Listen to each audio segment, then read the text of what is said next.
I spend a lot of time watching firefighting videos, and I stumbled across one of the best channels I've found to date for firefighting footage, and it's Fireman BRZ. This guy's in Russia. I think he is a Russian firefighter himself. A lot of these videos are shot in first person, it seems like. He has some awesome footage. So what I wanted to do in today's video, it is footage from a fire that they fought, and I think it was like a small garden or maybe a small garage fire. Talk about the differences that I see between these Russian firefighters and what we do here in the States. Давай магистралку, Егорыч.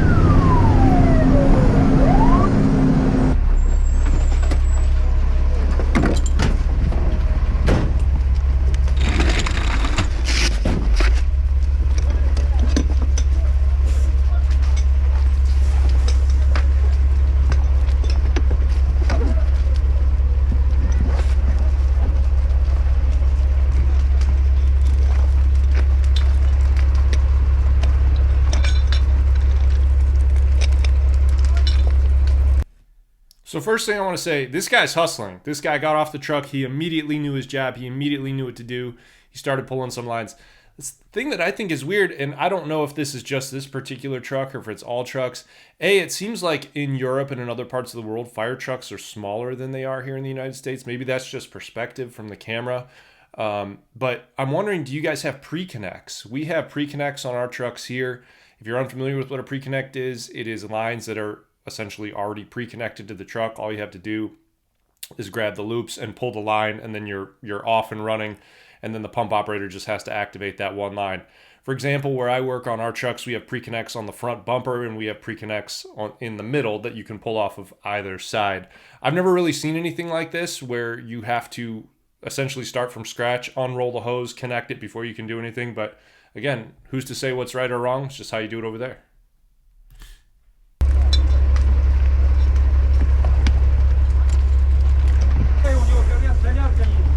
Чё? О. Где солярка? В гараже? Да. Бахнуло. Береза 162. Что у нас? Соляра здесь. Надо сейчас бензорез поставить. Пока подбивает, поливай. Туда дальше заводи.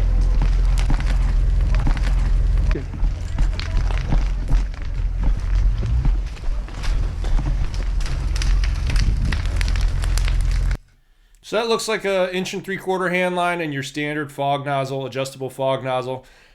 If I showed up at this fire, that's probably exactly what I would use as well. You guys let me know. In Europe, are smoothbore nozzles a popular thing? That's a big debate at any firehouse kitchen table. What's better, a smoothbore or combination? But I just thought I'd point that out. That's exactly what I would have used if I was on this fire as well.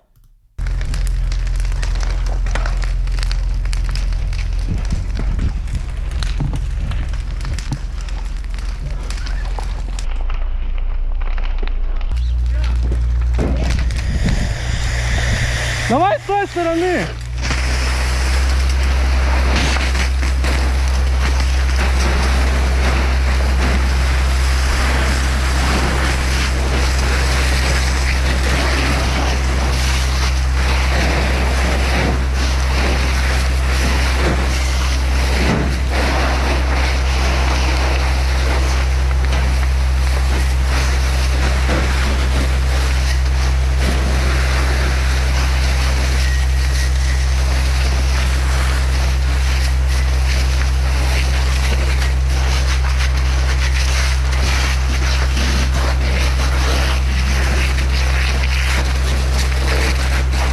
Давай здесь. It's impressive how much damage one hose line can do to a fire. This guy is doing a lot of work all by himself, and he's knocked down the majority of that fire already by himself within, 30 seconds? This goes to show, and I see this in way too many fire videos on YouTube, is people kind of sauntering around, trying to figure out which hose line they're going to pull, and then they kind of show up, and then they're apprehensive, and then they'll open the line, shut it down, open the line, shut it down, open the line. This guy got right to work. He knew exactly what he needed to do, pulled the line, hit the fire. Now he's going to start moving around. Good for this guy, man. This guy obviously knows his job well.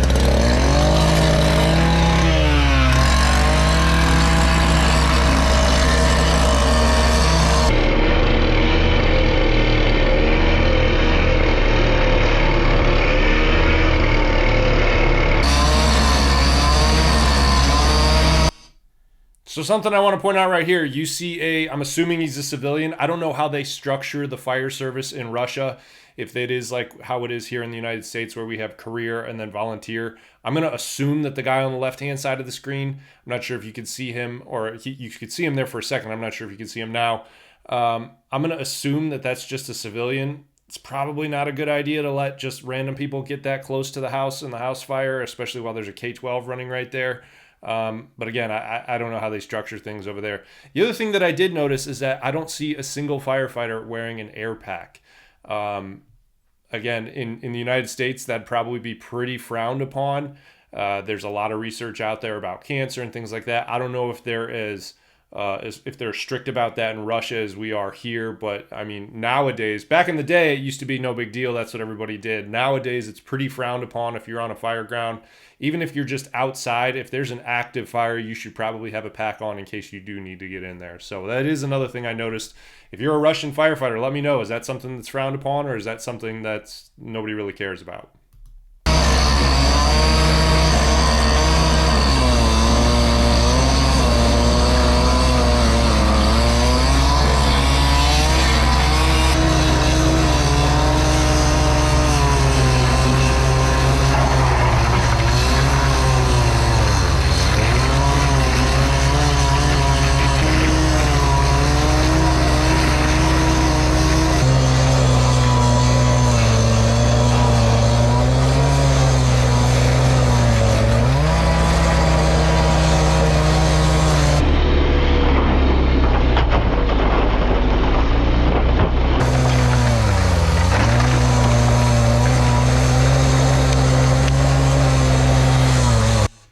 This is something I've definitely never seen before. I've never seen a firefighter go up on a ladder and start pulling down pieces of roof as the other guy is spraying water within a foot of him.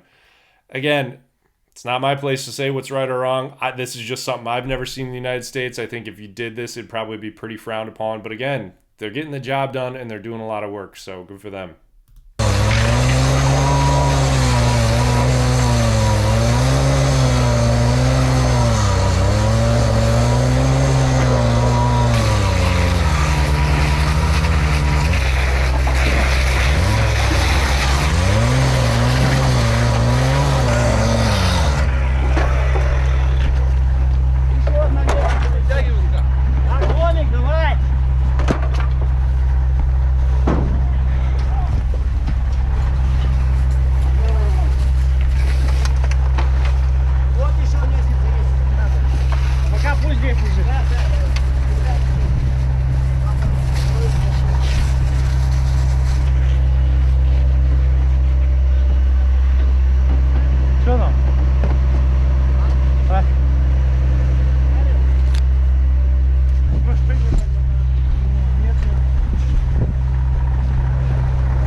So this is something I've wondered when I first watched this video, is I wonder if it would have just been easier for them to just cut through the actual door, maybe cut a triangle or maybe a little square so they could get in there, instead of cutting the hinges, because now you've got to contend with the latch. This looks like it's a double door.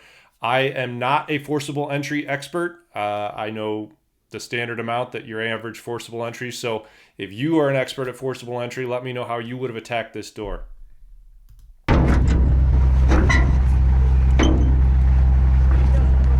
Слон мешает, давай убирайся.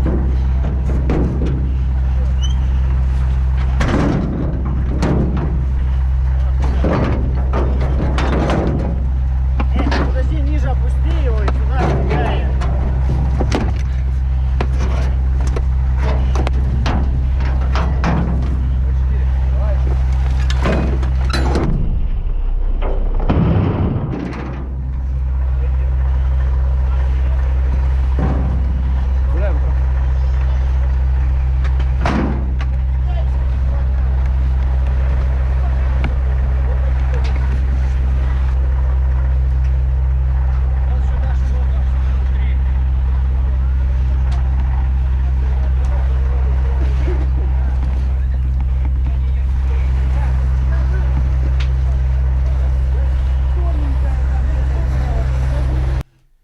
So that's something I've never seen in the United States. I've never seen somebody standing on the, I guess, on top of a wall spraying down into a fire, not really having anything to hook onto or keep them there. Again, none of these videos are Monday morning quarterbacking saying who's better or worse. I've just never seen that before. That seems kind of crazy, kind of risky to me. But again, I can't really see what's up on top of that roof. I can't really see what he's looking at. But it looks like he's standing up on top of the wall, spraying down into the building, whatever's down in there. Seems pretty wild, but hey, you know what? The other thing I wanted to point out too is this is one crew. As far as I can tell, I think I saw another truck behind this one, but this is only 4 or 5 guys doing all this work. So good for these guys, man. I mean, it's tough being a volunteer firefighter. It's tough being a small rural department or even a small suburban department when it's only you for a while. But this goes to show that a well-trained crew of 4 or 5 firefighters can really do a lot of work on a structure fire.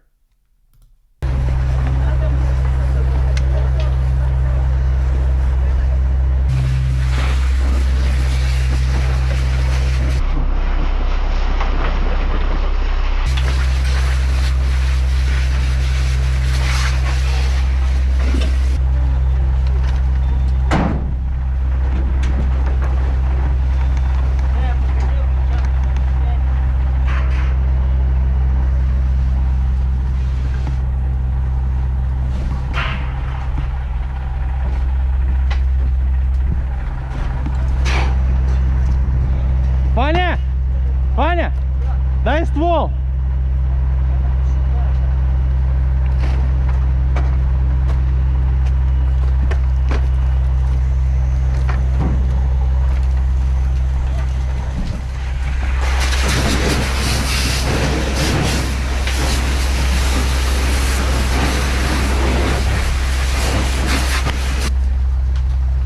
Вот это набрать. These guys are doing an awesome job. They're being very thorough, going through, looking for hot spots, probably beginning the process of overhaul. It already looks like most of the fire is knocked down or is out. The other thing I've noticed is I see some guys wearing silver helmets and some guys wearing white helmets. It doesn't really seem, and maybe this is just because I can't see on the video, it doesn't really seem like there's one person that's running the entire scene. It seems like there's a lot of people that know their job really well, and they're just getting in there and getting it done. I don't know how you guys structure it in Russia, if you have like a specific command structure. If you know, let me know in the comments below. I'm interested to hear. But these guys are doing a really good job in being thorough, putting out these hot spots. If you've never fought a fire, one of the most tedious parts and one of the toughest parts of fighting fire is overhaul. You are going to pull an unbelievable amount of drywall off of walls, off of ceilings, looking for hot spots, just chasing them around a building. It's really important that you do that and you do a thorough job with that, because the last thing you want is a rekindle after you leave and you have to come back later that night to the same structure that was on fire earlier. Проливать хорошо вот это вот место. Сейчас проедешь сюда, вот так здесь.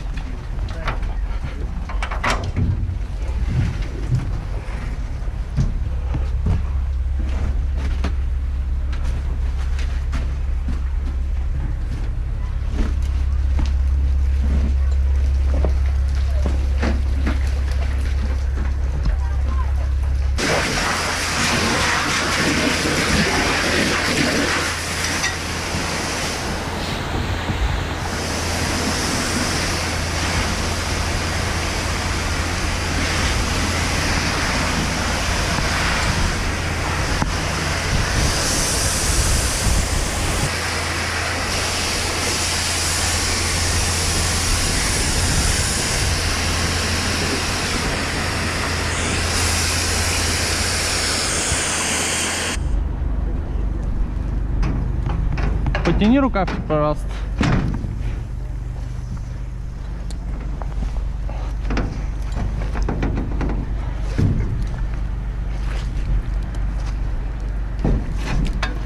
All right, I just had to point this out because I see this way too often in fire videos.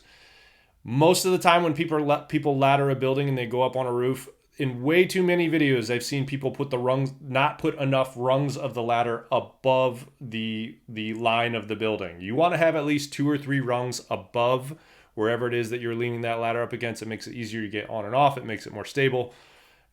if you ever have to throw a ladder, make sure you give yourself some space. And the other thing too is, it seems like these ladders are really tiny. Here in the United States, I feel like we have massive ladders. These look like just almost like small attic ladders. But again, who's to say what's right or wrong? Just different.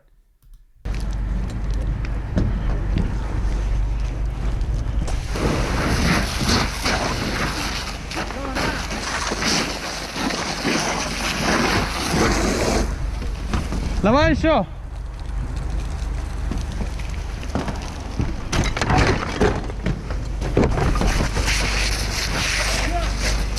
Пойдет пока.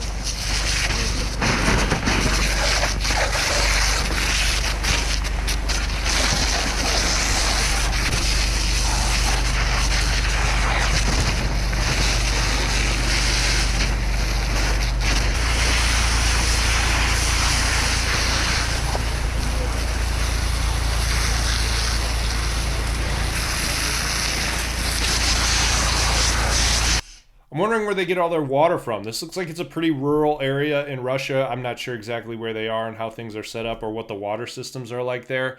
The truck that they came in on didn't look like it had, or at least it would have had room for a big tank. I don't know if that second truck that arrived is maybe a tanker truck and that's where they're pulling their water from. But that is a question. If you're a Russian firefighter and you know, how do you guys get your water? Do you have water systems like in the suburbs here? Or are you more rural? How does that work?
So that's pretty much it for the purposes of this video. I have to say that I am very impressed with these guys. 4 or 5 guys did a great job. It looked like a, I don't know if that was like a garden shed or if that was a person's actual home.